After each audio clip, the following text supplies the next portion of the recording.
My name's Dean Glover, and I'm interviewing my dad. What is your best childhood memory? Well, I have many childhood memories.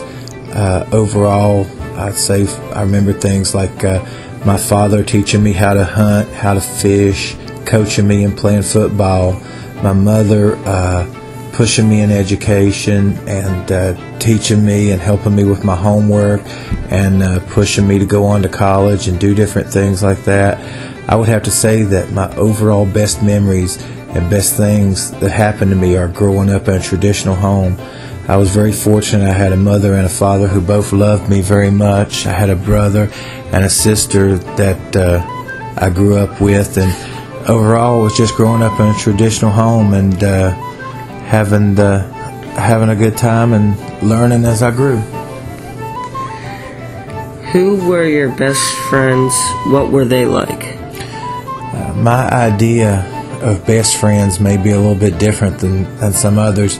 I've only had two best friends in my entire life. I think there's a strong difference between an acquaintance and a best friend. An acquaintance is somebody you meet or somebody you work with and may have even worked with for years, but you wouldn't be best friends. A best friend to me is somebody that I can knock on your door at 3 o'clock in the morning and there's no question I have a place to stay. A best friend is somebody that probably would not be able to get me out of trouble because they were with me when I got in trouble. A best friend is just an extension of the family. They're basically family that's not blood as a best friend, and I had two best friends. Donald Clay was my high school best friend that I grew up through school with, played ball with, and we were just tight. Hunted, fished together, things like that. And then as I went on to college, Tony Lipscomb, I met him and he became my best friend.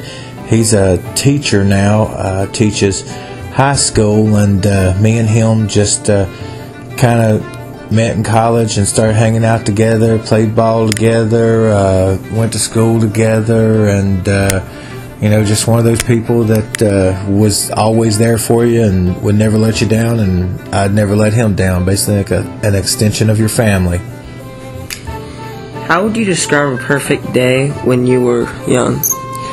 A perfect day would be a day with my family, maybe spending the day with my father fishing, or spending a day hunting out in the woods, coming home and spending time with Mom. Mom always had dinner ready, having a dinner with the family, my brother, my sister, and everybody at the table, and just enjoying the day, hunting, fishing, or playing football and having dinner together as a family.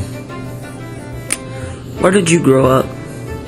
I grew up in the southern end of West Virginia, which was considered the coal fields at the time. My father was a coal miner, my grandfather was a coal miner. Actually, both my grandpas were coal miners and my father was a coal miner. All three retired from the coal mines, and West Virginia is about all it had to offer was the coal mines, which is why when I was 19, I had the option to stay or go, but if you stayed, you only worked, the only jobs that there were there were to work in the coal mines. And after seeing my grandfather die from black lung and the problems that my other grandfather had, I didn't feel the coal mines was for me. So at that age, I decided that I was going to join the Army. Did you get into trouble, and what was the worst thing you did? I think all kids get into mischief as they grow up, and yes, I got into a little bit of trouble too.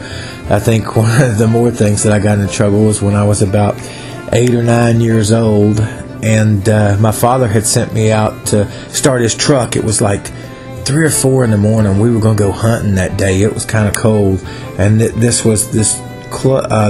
truck was a manual transmission, and I started it with the clutch in, but it was in gear when I let off of it, and then I panicked, and the truck took off. And when it took off, I didn't know what to do, so I steered it. I was only like 8 or 9 years old. I steered it to the left, and we went across these railroad tracks, and there wasn't no railroad crossing there. I just went across the railroad tracks, and then there was a car over on the other side, and I steered it back to keep from hitting the car.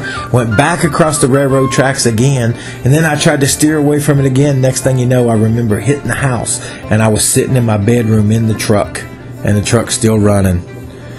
And that was probably about, and I didn't get in a lot of trouble for that, but I felt like I was in a lot of trouble. I think my father laughed in the end after he found out I was okay.